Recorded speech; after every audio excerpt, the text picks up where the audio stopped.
Assalamualaikum warahmatullahi wabarakatuh.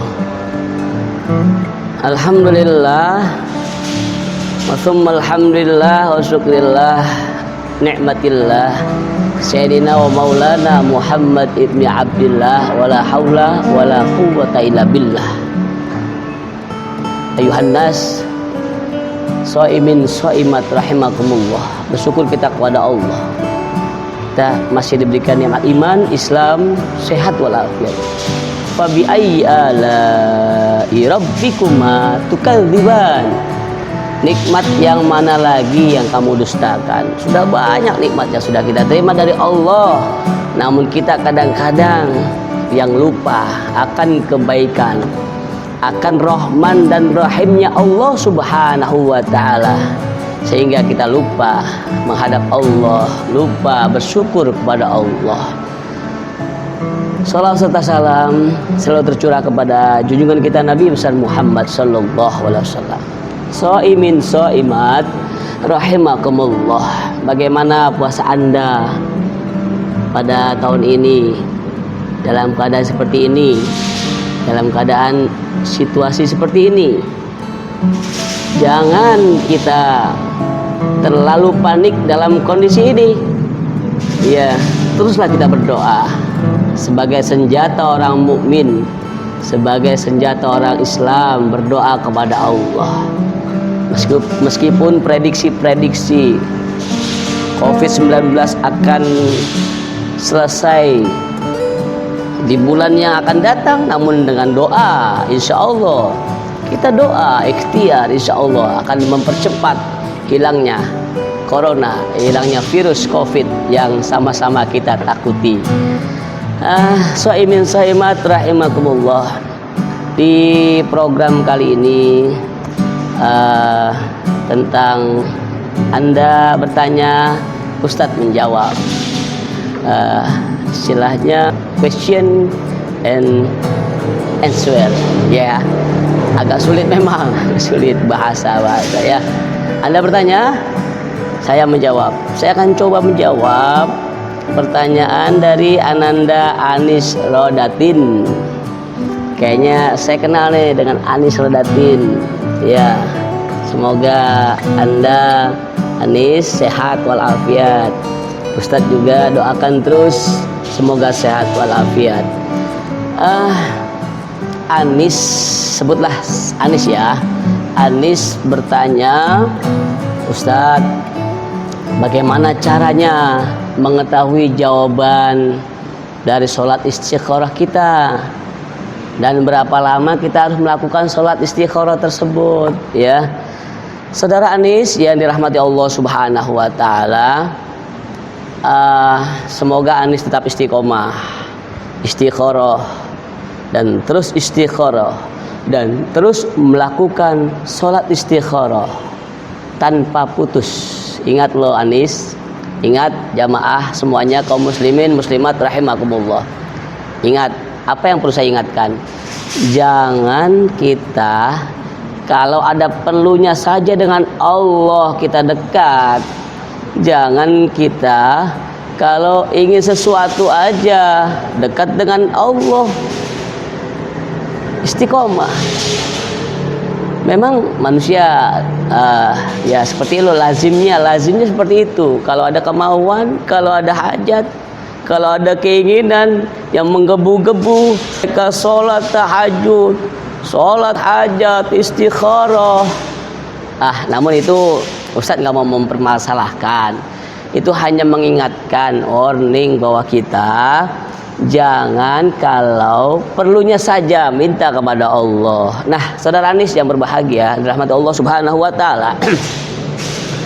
Kembali ke pertanyaan saudara Anis, sholat istikharah itu apa sih? Sholat istikharah adalah sholat sunnah yang dianjurkan oleh baginda Nabi besar Muhammad sallallahu alaihi wasallam ketika kita ingin memilih satu di antara dua hal. Ketika kita ingin memilih yang baik yang mana, mohon petunjuk dari Allah subhanahu wa ta'ala. Tentunya surat istikharah ini memang tentunya agak mudah diucapkan namun berat memang untuk melaksanakannya atau untuk melakukannya ya, karena memang itu harus rutin kita kerjakan. Namun ingat sekali lagi, jangan sementara yang sunnah kita kerjakan, yang wajib kita tinggalkan. Na'udzubillah summa na'udzubillah. Salat istikharah salat meminta petunjuk dari Allah Subhanahu wa taala, meminta yang terbaik dari Allah Subhanahu wa taala. Semoga kita tidak salah memilih ya, dalam rangka kita memilih sesuatu yang mendapat dari Allah Subhanahu wa taala. Memang perlu yang namanya salat istikharah. Kapan sih kita laksanakan salat istikharah? Ya, sebaiknya memang diajarkan oleh baginda Nabi, silakan sebisa kita, kapanpun waktu, silakan untuk melaksanakan salat istikharah, salat sunnah istikharah. Namun ingat jamaah, namun ingat saudara Anis ya, jangan dilakukan setelah waktu-waktu yang tidak dianjurkan untuk sholat sunnah. Seperti kapan? Sholat sunnah selesai asar, jangan. Atau dilakukannya setelah ba'diyah atau setelah kita melaksanakan sholat subuh. Nah, jangan. Di waktu-waktu lain ada. Waktu setelah maghrib menjelang isya, masya Allah. Lebih baik lagi sepertiga malam pertama. Nah, jam berapa tuh? Sepertiga malam pertama. Kurang lebih dari setelah selesai kita melaksanakan ba'diyah isya. Ya, kurang lebih jam 8 ya. Jam 8, jam 9, jam 10. Sepertiga pertama. Boleh juga sepertiga kedua. Diawali dari jam 10, jam 22, jam 23, jam 24 atau jam 2.00 atau sepertiga terakhir menjelang subuh, silakan. Itu adalah waktu-waktu yang afdal, waktu-waktu yang istimewa dan waktu-waktu yang utama. Insya Allah dikabul oleh Allah tanpa penghalang. Kita minta sesuatu, insya Allah, ud'uni astajib lakum. Kata Allah, mintalah engkau kepadaku, niscaya akan aku berikan. Salah satunya minta petunjuk seperti ini. Nah, dan berapa lama kita melakukan sholat tersebut, saudara Anis yang berbahagia dirahmati Allah Subhanahu wa taala? Kalau ditanya berapa lama, berarti kita itu disebut, jangan sampai disebut kita kalau ada maunya saja. Laksanakan yang tadi saya sampaikan. Laksanakan penuh dengan rasa istiqomah, secara terus menerus, continue ya, terus menerus kita lakukan. Nah, kebetulan Anis ini punya hajat, punya keinginan. Namun setelah kita keinginannya lulus, setelah kita sudah tahu mana yang baik, keputusan dari Allah Subhanahu wa taala itu akan terbayang ketika kita takbir melaksanakan sholat sunnah istikharah, Allahu Akbar.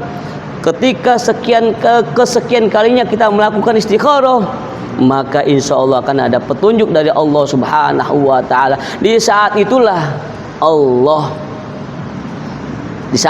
Allah memberikan jalan, dan di saat itulah kita menemukan pilihan kita, pilihan terbaik kita dari Allah Subhanahu wa taala. Insya Allah kalau kita istiqomah, kalau kita ikhlas dalam melaksanakan ibadah sholat sunnah tersebut.